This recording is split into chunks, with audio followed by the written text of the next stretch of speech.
Hey guys, welcome to Unscripted Success, where I invite successful guests that have taken the road less traveled, and together we answer questions submitted by you, the professional community, on topics related to career and business. And today I have Shane Michael. Shane, how you doing?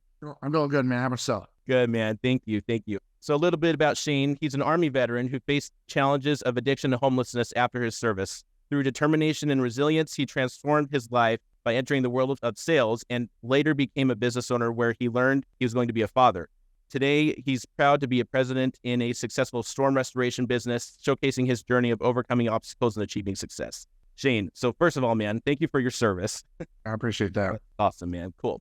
So yeah, anything you want to share with the community before we kind of get started with the questions? Anything I want to share with the community? I'd say, being that this is unscripted success, people without degrees, anything like that, you as well as myself know, especially in the groups that we're in and everything like that, people can come from the bottom depths and go far succeed people that are just on the straight and narrow. And, we've seen that time and time again where entrepreneurs, their stories where they're just as low as it can be, possibly be even lower than what you could imagine, and the things that they can accomplish in their life. So it's really good to see that. And you see that everywhere. It's not just, it's not just a one-off. So it's, I think that's important for people to see that, maybe have had those issues or anything like that, that they can do anything they want. Man, I couldn't have said it better myself. That's exactly the goal of this show. So thank you so much for sharing that to kind of tee this off. And are you ready for some unscripted questions? Let's get it, man. Cool, man. All right. So the first question is, what is a professional way to say I don't want to grow in my career? And this person says, I started a new job a few months ago. Our director was doing one-on-ones and wants to talk to me about what I was doing to advance my knowledge, such as trainings and reading books and things like that. Only thing is, I don't really want to develop my career. I've been down that path before of the whole hustle and the grind, and I'm no longer interested in that. I just want to do my job and go home, and that's it. The people above me all work overtime and have poor work-life balance, so I don't want to be promoted, don't have to deal with anything like that. Is there a professional way for me of being able to tell my boss that I don't want to advance my career to that extent? Shane, what are your thoughts? Yeah, I mean, on that, if that's the style that they're on with, it's fine. And that work-life balance is, key to a lot of people. I'm not a, fan of that myself. But what I would say is, have a sit down with them. Let them know that, like, look, hey, I'm not into growing and advancing within the company. I like my job. I like what I'm doing. I'm here to do a specific task. I want to do that to the best of my ability. I believe I am providing that now. But I wouldn't like to be tasked with those other things. So I don't want you to get the wrong inclination that I want to keep going with this. And basically that's how I would take it. Yeah. Cool, man. Thank you. I appreciate that. Yeah. I've lived this life. Like, I used to work at a tech company years ago, and like the first job I took in that company was in sales, and you weren't considered a team player unless you were the guy that's coming in at like 6 or 7 in the morning and not leaving till 6 or 7 at night. And during like crunch time where like you got to hit quota at the end of the month and things like that, you weren't a team player unless you were like caught sleeping under your desk at night just to get up and continue working the next day. And like, to have that expectation for people, like, there's so many things wrong with a company that's going to think when they think that's okay. You know what I mean? Like, you're going to have turnover, like a mother, for one thing. You're going to burn your people out really quick. And I think this person's just trying to really set some boundaries. Like, this is really a conversation about boundaries. Like, look, if you value me, like, let me live my life. I'm not, living to work. I work just to live. You know what I mean? What do you think about that? Yeah, I think you're definitely right on that. And honestly, with that question, I would also ask, not just because you have to be, growing personal development. I mean, a person should also ask himself, like, is that what they like to do? Just because I've been in those positions before, it's like, gosh, I'm going to show up 2 minutes late. I don't care about staying any later, anything than that. I just want to go to my job, get the work done, go home. There was no drive and determination. Whether that's because, the personal development side is getting pushed on you, or it's just something that you're not that into. You don't have, you don't have that heart into it. And it's fine if you don't for any job, but I believe I'm in that position. You might want to ask yourself, like, is there something else I could do that I would find more enjoyment or fulfillment out of?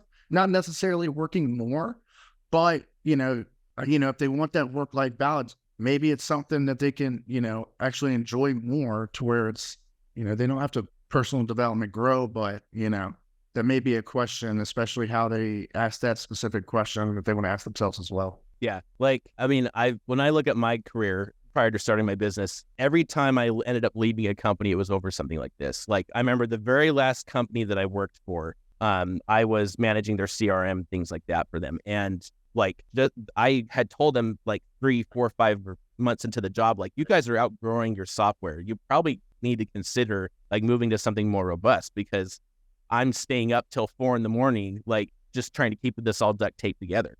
And that company didn't care. And it was crazy because I spent a year like dealing with that with them, a year almost to the date. And I remember when I finally gave them my notice, I'm like, look, I'm tired. Like I'm like losing sleep. I'm getting stressed. Like, you guys are having me fly out once a quarter. And then while I'm doing that for this mandatory meeting, you're making me fly out for, because I was a remote employee.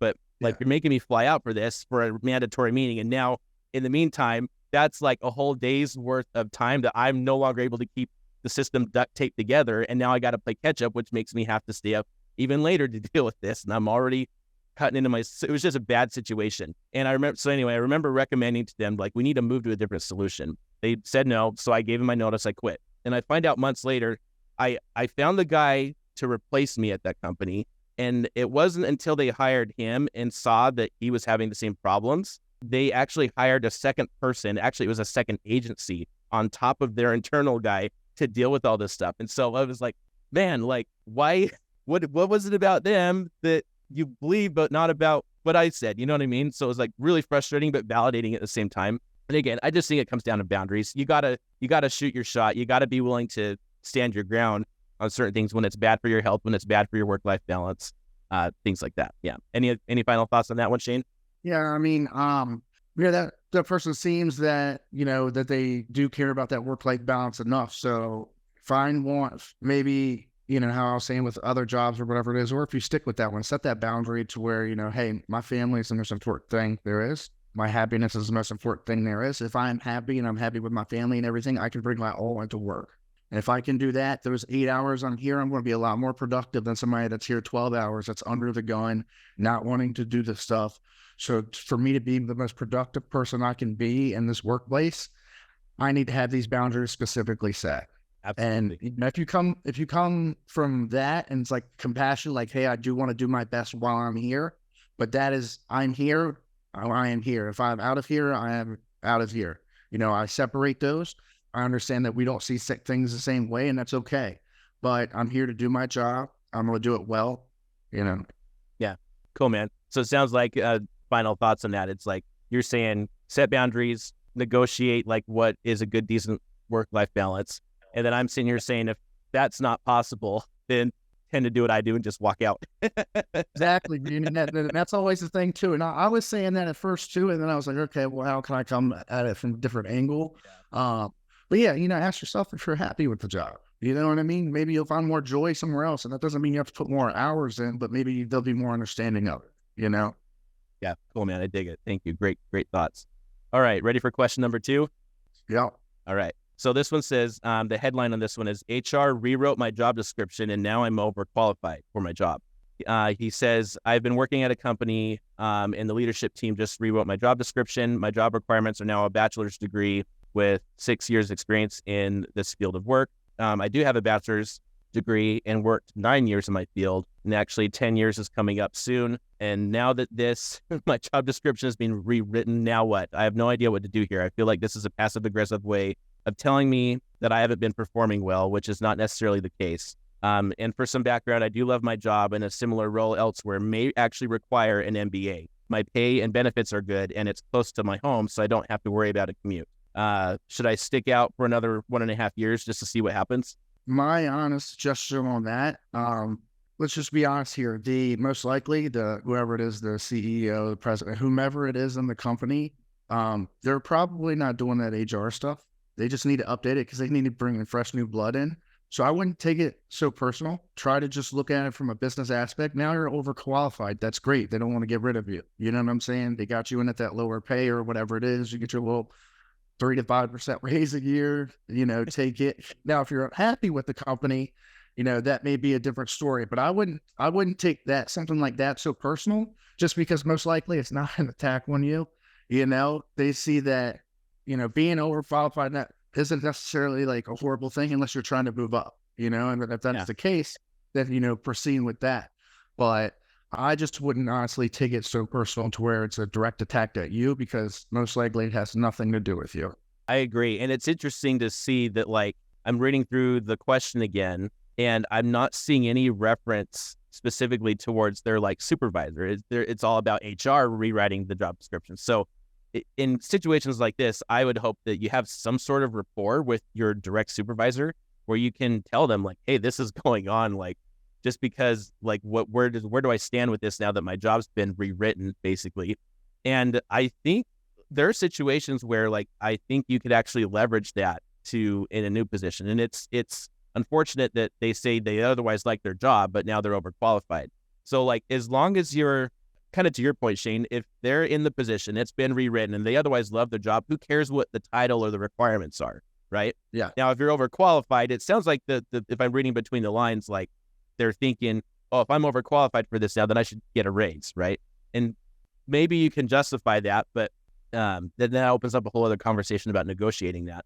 But I think really this comes down to, well, what is your rapport with your supervisor?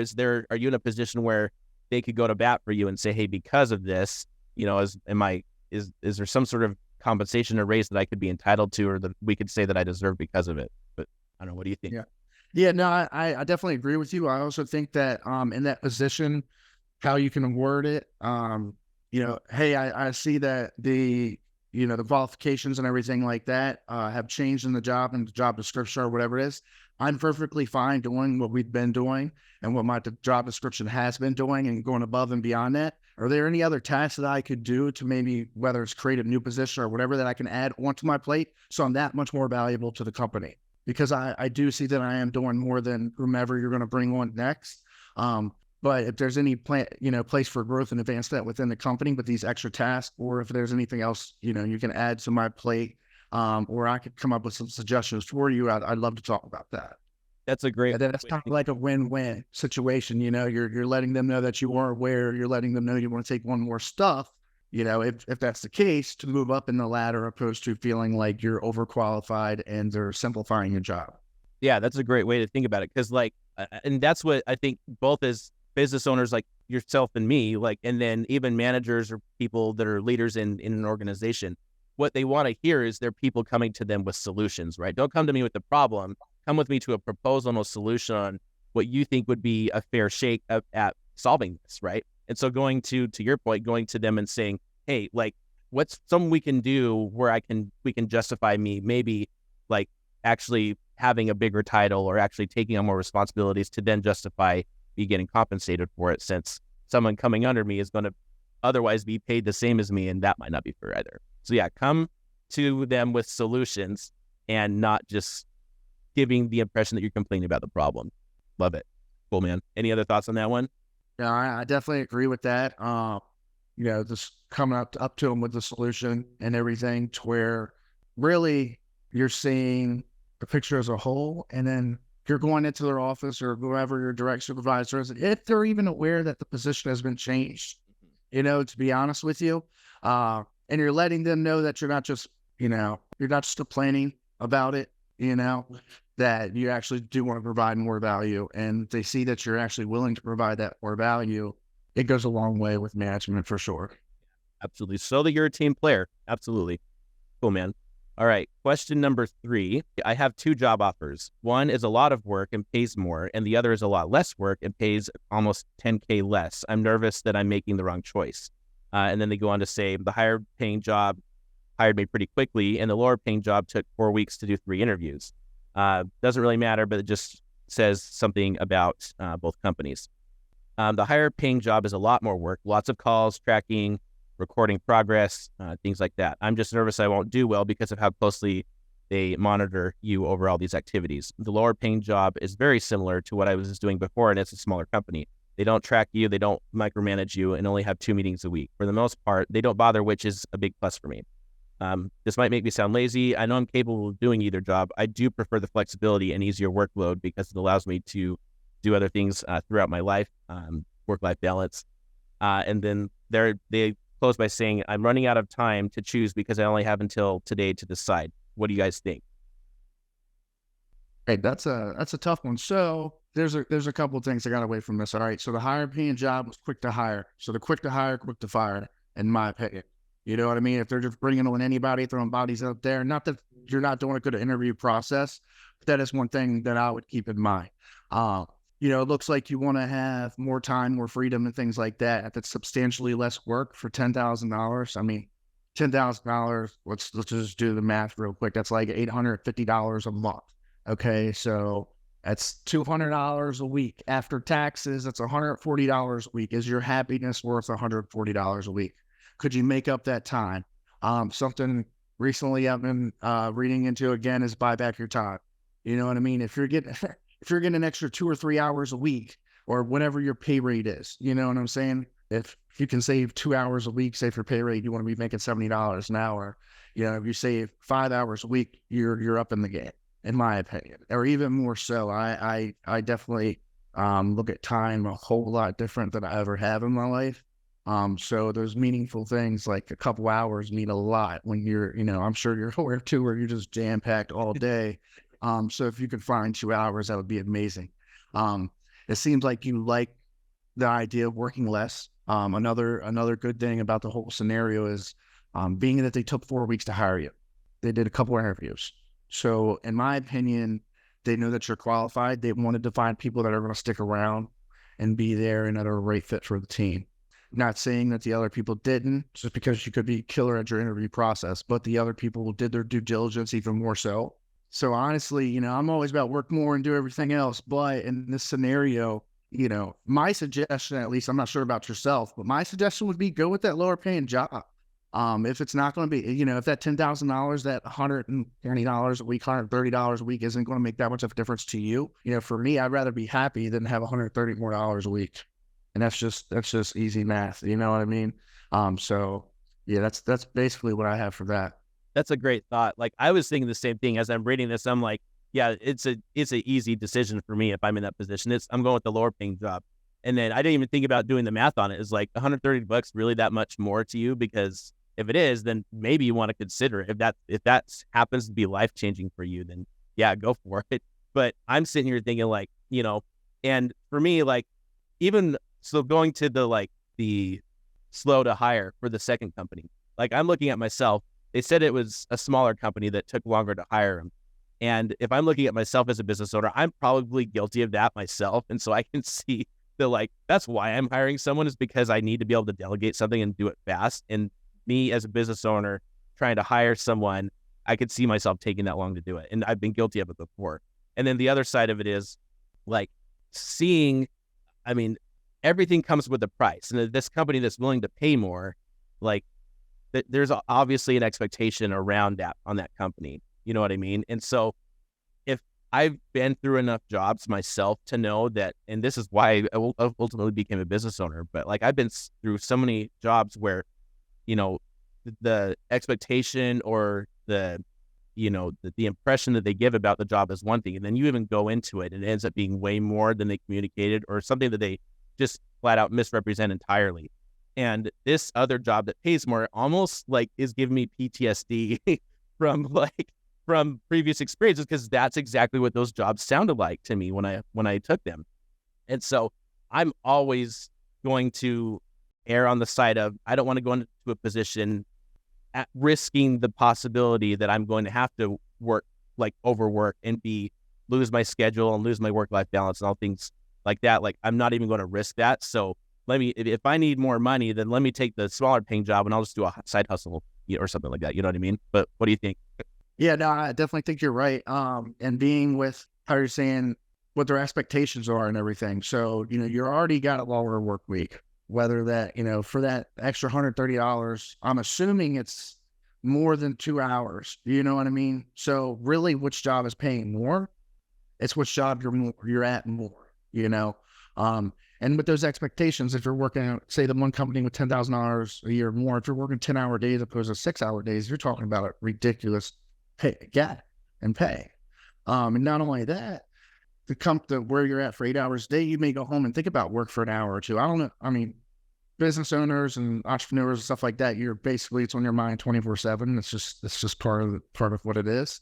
But when I was in that restaurant working industry, it may not have been on my mind all the time, but it was definitely on my mind after I left. So you can look at it from that perspective as well. If you're at that job 8 hours a day, so you might be thinking about that job 9-10 hours a day before you go into work. After you get home from work, make sure you don't forget anything, emails, whatever it is. Then you go to the other job. If you're working 5 or 6 hours a day, you're not thinking about it as much because first off, you don't have as much work to think about because you're there less. And then it doesn't cut into that time. So in actuality, if it's that much less of a workload, you're getting paid a lot more. And this person, and it seems like it's not just the work-life balance with family and stuff like that, but it almost, I don't remember exactly how the question was phrased, but it seems like they almost have like an entrepreneur spirit in there or something that they like to try something else on the side or whatever it is. And in that case, man, I think it's a no-brainer for sure. Go after that lower-paying job. You're getting paid more, essentially, time-wise, if you are saving that amount of time. You're gonna be happier. You're not, if you're not gonna miss that couple dollars, a week, then go for it. And potentially, you could make more than that with your little side hustles or whatever you do or something. You follow your passion, whatever. Absolutely. And I love that. And that's something that I teach a lot of my clients that are kind of newer into the workforce. Is like, let's figure out how you can build a skill set that gets you to making 6 figures and, X amount of years or whatever that is. And having a lower paying job just to cover your expenses, just to cover your livelihood, and then doing that stuff on the side is a great way to do that. And I love it too. Like you took such a practical, approach on this that I didn't even think of, but really, how much is your time worth to you? How much do you expect to be paid an hour? And if you go to the higher paying job and you're working way more than the number of hours that you feel like you know what I mean? Like when you get paid $130 difference, but you're working 5 extra hours for us, is that really worth it? That's a great way to look at it. Cool, man. Question 4. My manager wants me gone. The company doesn't. And this sounds like it's some sort of senior leader and they're reporting to their manager. They said they had an impromptu meeting with their supervisor where he basically laid into me, accusing me of poor performance, among other things. The feedback was resoundingly bad. It felt like a pretext for almost firing me. This comes after he went around me to torpedo one of my biggest projects, which I actually initiated on my own. And he's made it clear that he doesn't want me working on it because I don't know what I'm talking about. But now other people higher than him are going around my manager to explicitly ask that I continue working on the project. What's the move here? That's a tough one. Chain of command is always important. I don't know there's 2 sides, there's 3 sides to every story. Don't know the whole story itself.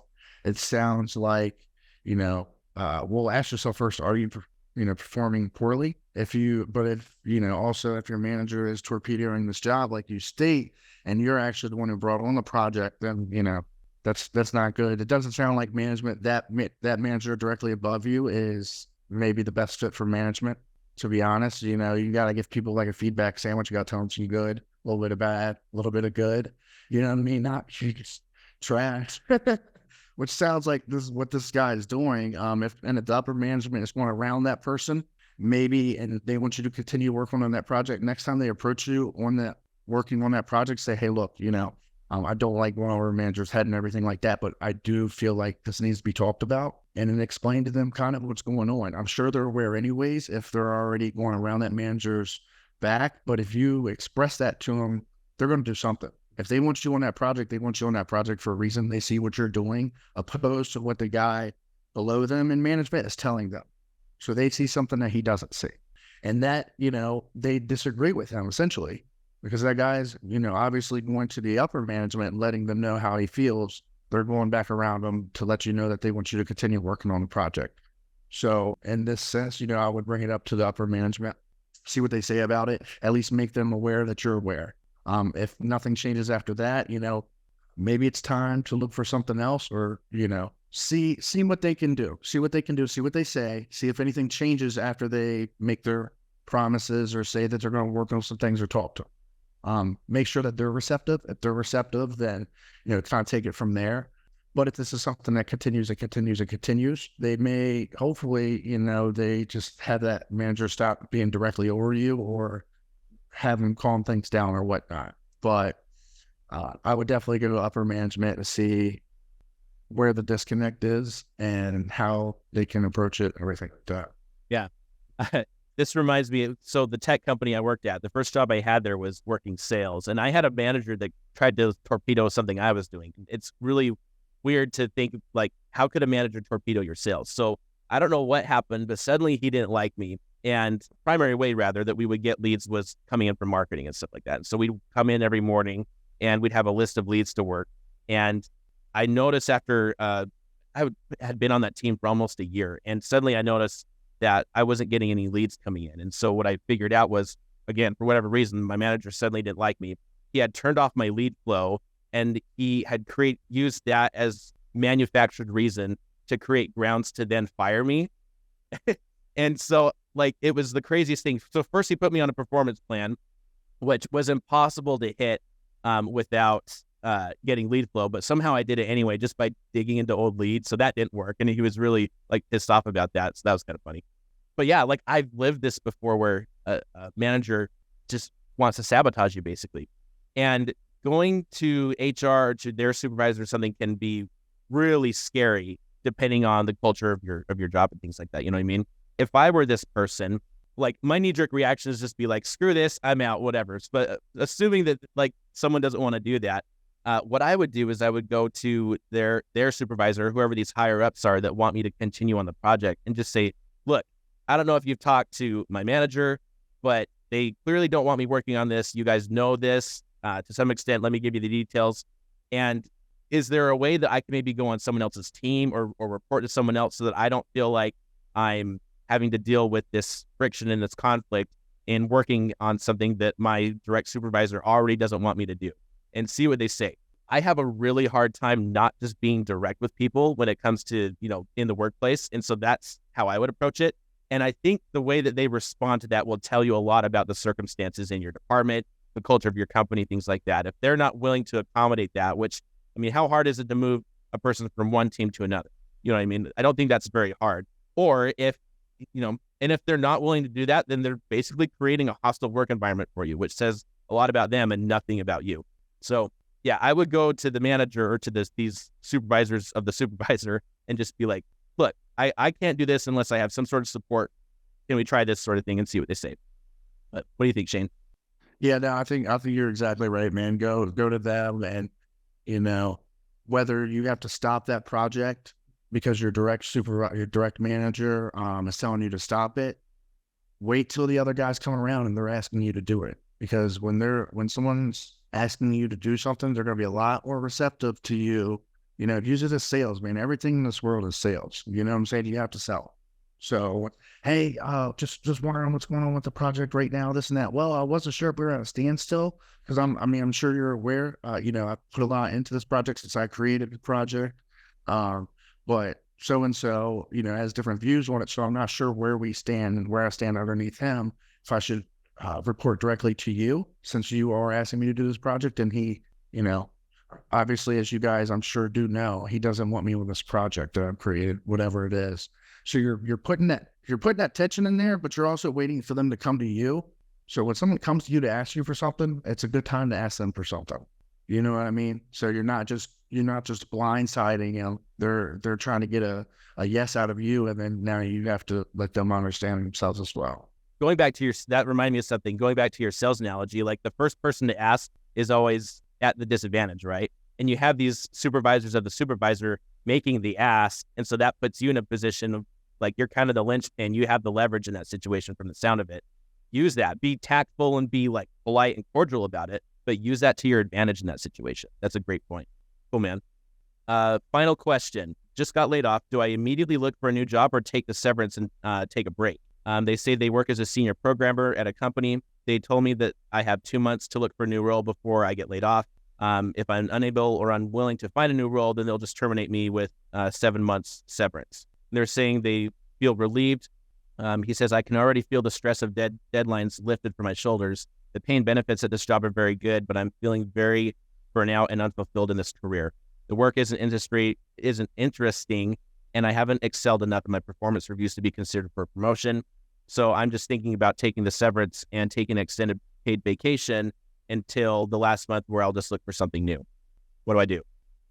That was a tough one. At the very part of the question, I'm like, ask them to, if you look for something else, but say, hey, can I get a guaranteed severance of 3 or 4 months while I find something else? Because I'm thinking he's going to stay in the field. But if you're not happy in the field, that's what are your skill sets? What are you passionate about? Do you have any plans to create your own business or go into anything else? That's a huge question with a lot of variables, in my opinion. And at first, I thought it was a lot more simpler.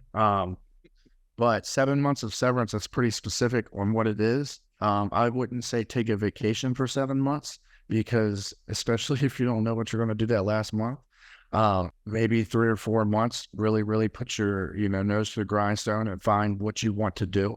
Make sure you're doing any classes for it, any personal development, whatever it is you can do. Use that time to work.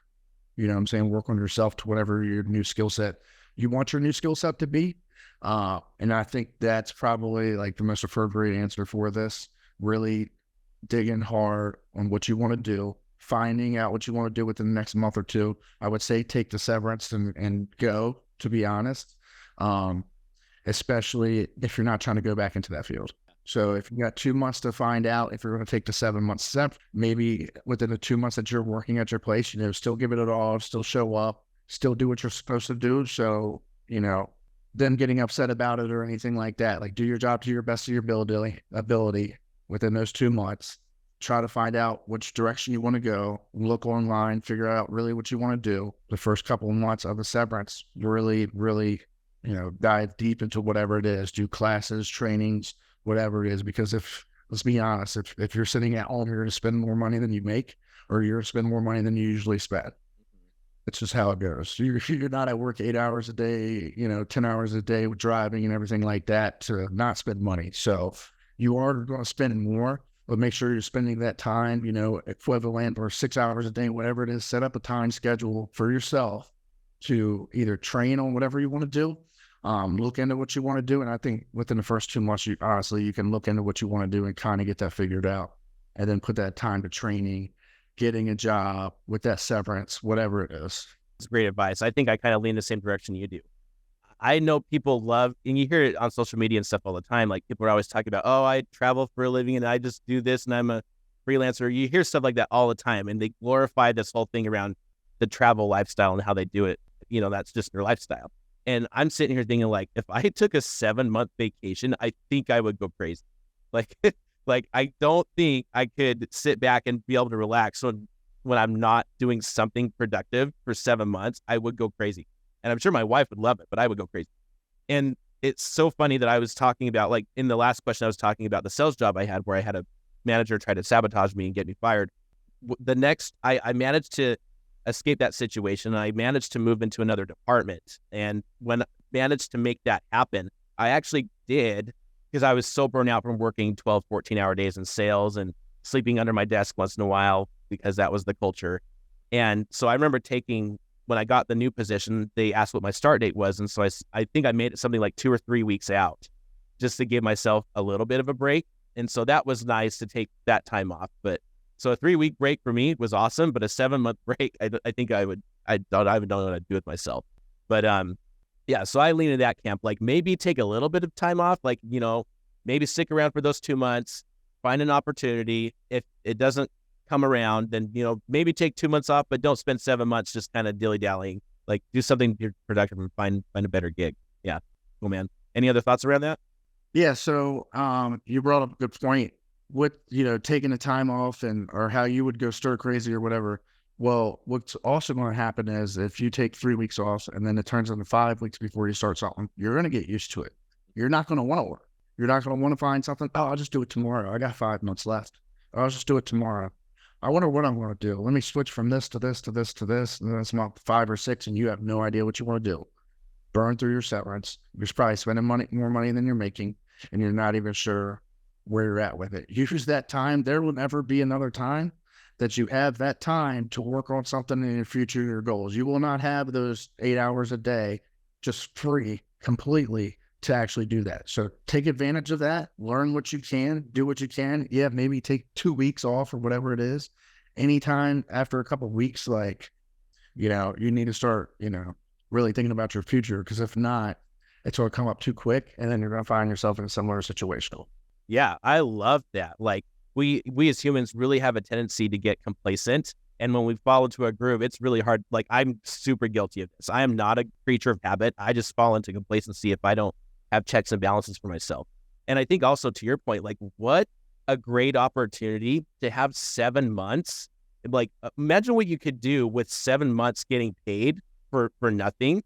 And like, man, what could you do to like start a business or something in 7 months if you really wanted to? Like that is a huge blessing for someone that, like, especially someone that's talking about they're feeling burned out. They don't feel like they enjoy this career anymore.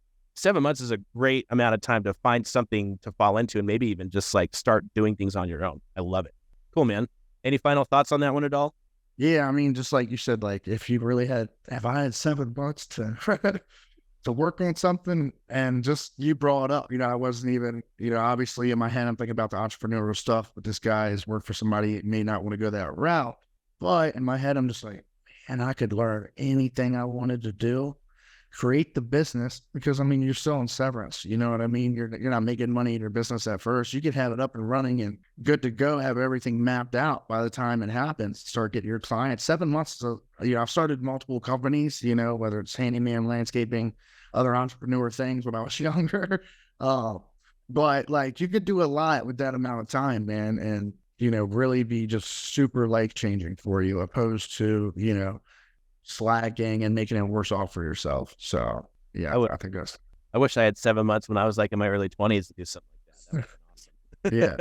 Well, I've had those breaks in like the core, but that's when I'm like, oh, don't get complacent with it. Even when COVID happened, at first I was lazy for like the first 2 months. And then I was like, okay, now actually I'm going to make more money with this business than I ever have, because people need it now. Yeah. So but it took me a little while to get out of that thought. And, if you think you have 7 months, all of a sudden it's month 5 and you don't know what you're doing with your life, man. Yep. I hate that funk. I hate it. Cool, man. Well, I'm going to wrap it up now, but one thing that I do with all of our guests is I ask a final question if you're ready for it. Cool. So basically, what is one question that I should ask you where the answer would be something that you believe the world needs to hear? Okay. So I would say a good question would be like, what are 2 pieces of advice that you give people without a degree to succeed with unlimited potential? Wow. All right. Okay. And what's your answer? And my answer, your why has to be big. Make sure you have emotions attached to your why. In other words, a clear sense of purpose that enables you to focus your efforts on what mattered most. And compelling you to take risks and push forward regardless of the odds and obstacles. And a vision board is a great reminder for that. A vision board is basically put everything you want in life, want something, whether it's your phone background, whatever it is. That can be a huge, huge, huge motivator. It's proven to work. People that make a lot of money have vision boards, you know what I mean? Or get what they want, whatever that is, whether it's a family, whatever it is, to live in the mountains by yourself, but going there, create a vision board. So I think that's definitely good. Make sure that your why is big enough to do that. Another thing is that's a super simple quote. It's very self-explanatory, but it's by Henry Ford. Whether you think you can or you can't, you're right. So with proper drive and determination, you could do anything, and just make sure you have that belief in yourself, have that emotion attached to it. Awesome. Man, that is so good. Thank you so much for sharing that. And with that, guys, this is the Unscripted Success Podcast. Shane, where can people find you if they want to get in touch with you? Yeah, so Shane Michael on Facebook, or Shane_Michael22 on Instagram. Cool. Okay. And we'll put that stuff in the show notes as well. And with that, guys, that's Unscripted Success. Thank you so much, Shane, for joining us. I hope that we didn't put you on the spot too much. And it has been an absolute pleasure. Thank you again for your service, Shane. Your story is super inspiring, and I love your answer to the final segment when we asked that question. So thank you so much. And with that, guys, have a good one. All right. Thanks, man. Take it easy, Braxton. Thank you.